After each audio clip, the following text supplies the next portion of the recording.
చదువుకునే వయసులోన సరదాలేందిరో ఈ సరద పాడుగాను తమ్మి సక్కంగుండురో ఈ సరద పాడుగాను తమ్మి సక్కంగుండురో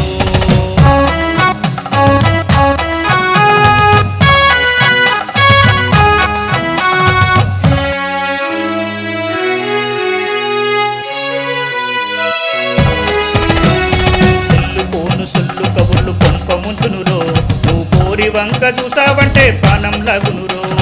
చాటింగ్ అంటే చీటింగ్ అంట తెలుసుకో తమ్మి చాటింగ్ అంటే చీటింగ్ అంట తెలుసుకో తమ్మి నీ బతుకుతోటి ఆటాడకు భద్రం సుమ్మి చదువుకునే వయసులోన సరదాలేందిరో నీ సరద పాడుగాను తమ్మి సక్కంగుండురో నీ సరద పాడుగాను తమ్మి సక్కంగుండురో